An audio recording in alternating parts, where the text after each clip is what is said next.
Roseanne heard a knock on the door and felt tempted not to open it. Raymond, her husband of 6 years, should have been home by now, and it pissed her off that the 20 centimeters of snow that had fallen earlier that morning while she'd been at work at the hospital hadn't been cleared away yet. The clouds parted, the north wind picked up, and the temperature dropped rock bottom. She'd be damned if she'd shovel the driveway herself. Seeing the aforementioned snow, she called her husband in advance to see when he'd be home but couldn't get through. Well, that's clear. She thought it was so like him to try to get away from work.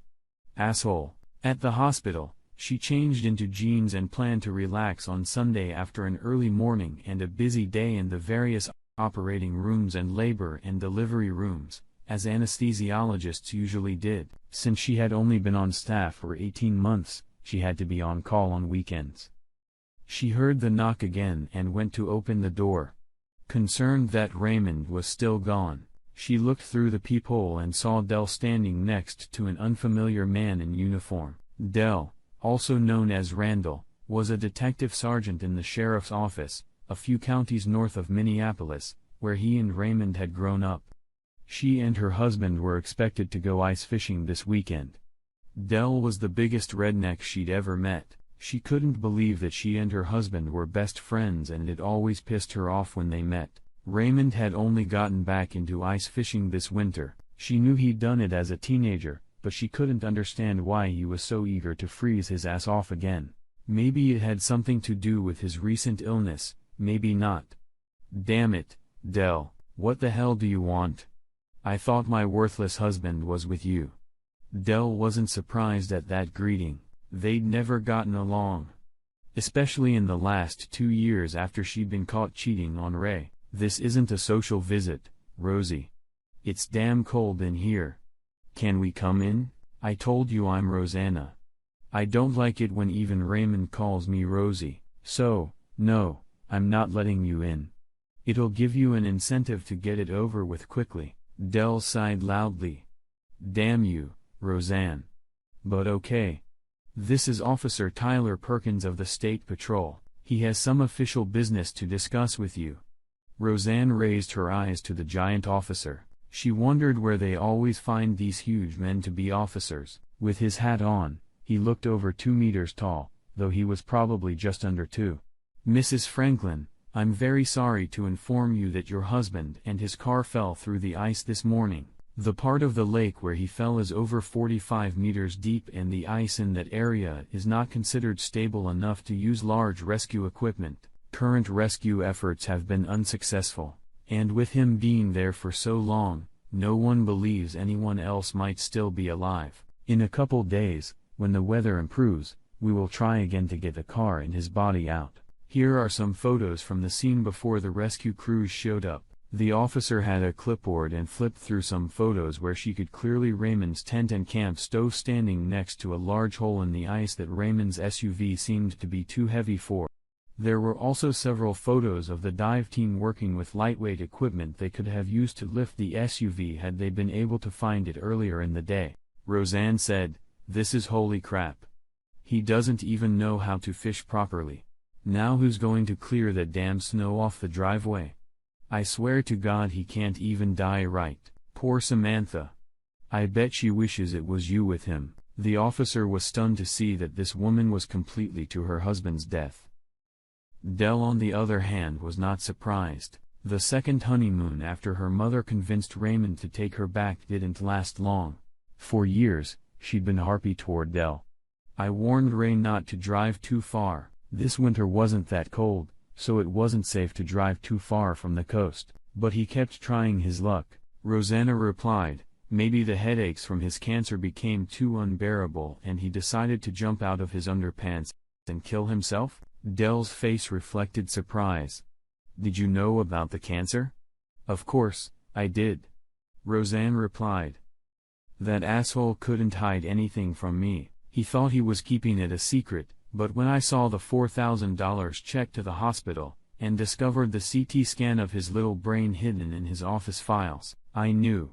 At least I found them in time to get a couple different life insurance policies. Now is there anything else you might need from me?" Del shook his head, amazed at the woman's insolence. Damn. That's cool, even for you, Rosie. I'm Rosanna. The officer tried to take control of the situation. Ma'am, we'll have paperwork for you to sign tomorrow or the day after tomorrow. Hopefully, we'll have the body out soon. I'm sorry for your loss. Don't worry about that. Let me know when they fish his ass out, and I'll dictate the name of a funeral home to clean him up and roast him. You got it? Fish his ass out, clean it, and fry it. She looked at them, but they didn't laugh. Oh, calm down. He wasn't a saint either. Have you told his mother yet? No, we're legally obliged to notify you first. Do you want to tell her yourself or should we? We're not on the best of terms, said Rosanna, so it's better if you do it. If you don't need anything else, I have things to do. For instance, I need to get warm. Excuse me. Both men stood with their mouths open as she closed the door in front of them. As they turned to leave, they heard through the door, Yahoo! Damn it, I told you she was just a frigid wench. Del said karma has a way of catching up with people like her. Ty replied. Del smiled and said, I hope so. Both men headed to a large Ford parked in front of a neighbor's house to head back to their county. Rosanna, wasting no time, called her lover. Hey, Clint. You know? I'm free tonight. Tell your wife the hospital called and asked you to come back. Dr. Clinton Williams, the surgeon, was always ready to have fun with Roseanne, even though they had sneaked into the empty office earlier in the afternoon for a quick hookup. I thought your husband was coming back this afternoon. How are you gonna sneak out? You're never gonna believe this. The state police just showed up and told me he fell through the ice this morning and drowned. I'm free of him forever. I'm taking a sick day tomorrow morning. Let's go celebrate. Your husband just died and you wanna go out and celebrate? Damn right. I do. You know I couldn't stand him. You're refusing to have sex with me. Clint hesitated had been, but Roseanne was pretty damn good, especially compared to his conservative wife, so he wasn't about to give her the chance to replace him with someone else. If what she just said was true, he'd probably be sleeping with her a lot more often in the very near future. What time do you want me to pick you up? That's my man, as soon as possible, and plan on spending the night here, and I'll make it worth your while. He replied, I'll find a way. I'll be at your place in an hour. Asterisk. It was a wild night for the two of them. Roseanne had never allowed Clint to be affectionate in public because she didn't want to risk the possibility that her husband or one of Del's goons might take a picture of her in a compromising situation, but today was different. No more husband, no more secrecy. No more reluctance to grind and drain Clint on the dance floor. Remind me again why you stayed with your husband when you hated him so much. I told you, $3 million. My Catholic and conniving mother was ashamed of him when he caught me cheating and convinced him he was too good a man to let him go back to the ocean. She then convinced him to give me another chance by changing the terms of the prenup to prove he was completely serious. At that point, I had no hatred for him. The original prenup excluded everything I brought into the marriage, like our house and anything I might have gotten from my parents from sharing. After the divorce, things changed. If I divorced him for any reason, he would get half of everything. However, if he divorced me, everything would be under the terms of the old prenup unless he had proof of infidelity.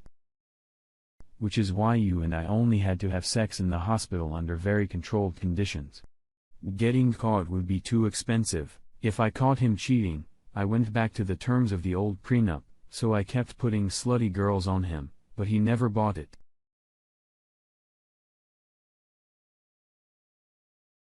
And pensions when they died in that accident last year.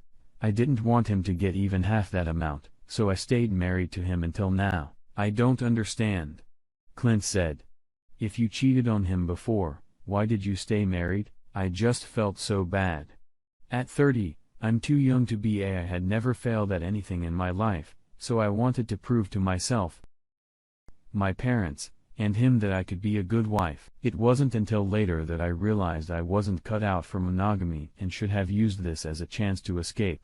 But my mom talked me into staying married. After a fun night out on the town, she asked Clint to drive her home where they continued to make love. At 8 in the morning, after a morning of shower sex, it was time for Clint to go home. They were still drying off when they heard the garage door open and Dell in her uniform and her presumed dead husband walked in. Dressed only in towels, Roseanne and Clint were shocked to see that Raymond was alive. Dell handed her a large manila paper envelope and said, "Roseanne Franklin. This is the official handout. Oh, and by the way, Dr. Cletus," Ray said, deliberately mispronouncing his name, "you should probably go home. I suspect that any minute now your wife should be receiving her own envelope with pictures and a video of your performance last night." Putting modesty to hell, Clint threw on his clothes and dashed out the door, hoping to clear up at least one thing before his wife got any compromising information. What he didn't realize was that it was already too late. A wide, shit-eating grin froze on Raymond's face as he saw his wife's expression change from stunned to furious. "Oh, hell no, Dell. I'll sue you and the sheriff and the state patrol if I have to. You and Officer Perkins told me he was dead. That gets me off the hook. Who exactly told you he was dead? Do you have proof?" "Ray and I watched sports at my house all weekend.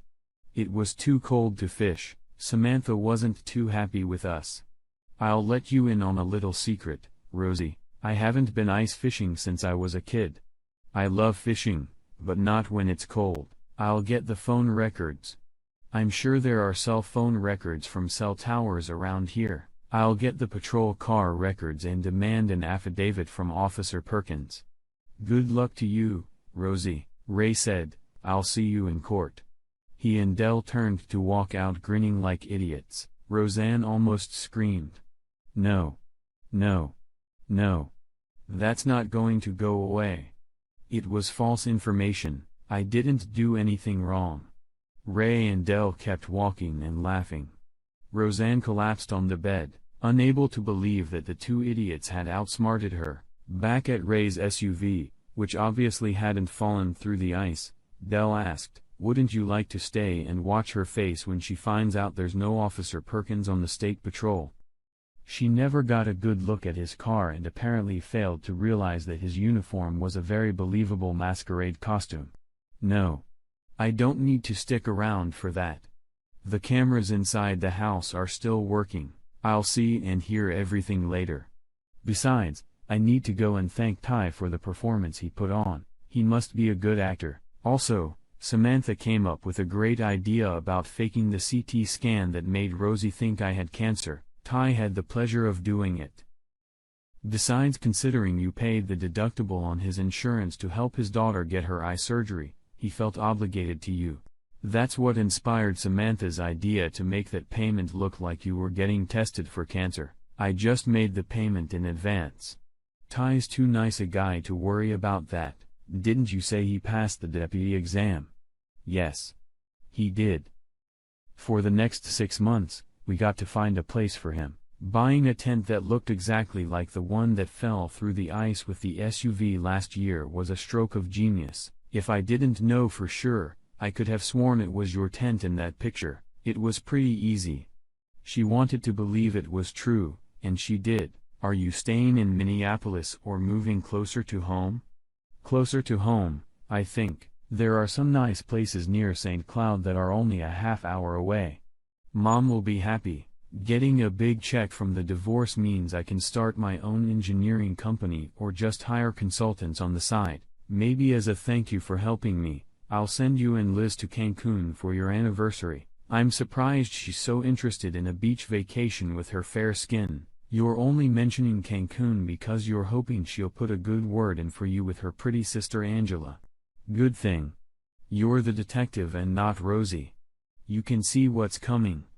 Thank God she couldn't. Take your time talking to Angela. I don't think I really feel like going on a date with anyone right now, but hopefully I'll be ready to meet Angela soon. I think you'll be surprised at how ready you are. In addition to the previous cheating, you suspected that she cheated on you again for over a year. I doubt you have that much love left in your heart for Rosie. That's right, mostly sadness, but that doesn't mean I'm ready for someone else. I don't think it would be too hard to convince Angela to go to Cancun with me and Samantha. You should see Angela in a bikini. If you join us, you'll see her wearing one. The mental image of Angela in a bikini seemed quite pleasant to Ray. Wouldn't their fair skin get sunburned? Dell laughed. I don't even know why we're so sure you're the smartest. Samantha, on the other hand, kept mentioning me giving her a massage while we sipped margaritas under some impressive gazebo while she listened to the sound of the waves. Also, if she wants to sit in the sun, I'll be there to ensure that sunscreen is applied carefully and often. If we have Angela with us, it will be much better for her if you do the job rather than me or anyone else. Ray smiled thinking about how tempting those two red-haired sisters were. The trip was starting to look interesting. Rosie had hired a lawyer and a private investigator to try to document that she had been deliberately deceived by the officers, giving her the opportunity to free herself. But Dell, Ray, and Ty had covered their tracks too well. Their phones had been checked, and they all had alibis for the time they were supposedly visiting Rosie. She couldn't find a single witness who had seen them at her house. Given the cold on that Sunday afternoon, everyone tried to stay indoors. In the end, she was forced to give over half of all her assets, including the inheritance from her parents, to Ray. She pondered whether to use the remainder to go after him, but decided it wasn't worth it. Dr. Clint's wife showed no such understanding. She immediately kicked her husband out of the house and told her father, who was on the hospital's board of directors. Rosie and Clint were suddenly fired and had to leave town to find work. As for Randall, Cancun was gorgeous, and they really enjoyed Samantha and Angela getting regular massages and, when necessary, protecting themselves with lots of carefully applied sunscreen. They even managed to spend one day deep-sea fishing. That day, what they caught was fun, but the best catch of the day was watching Samantha and Angela sunbathe topless on the spacious deck of the boat. Now that was the best kind of fishing.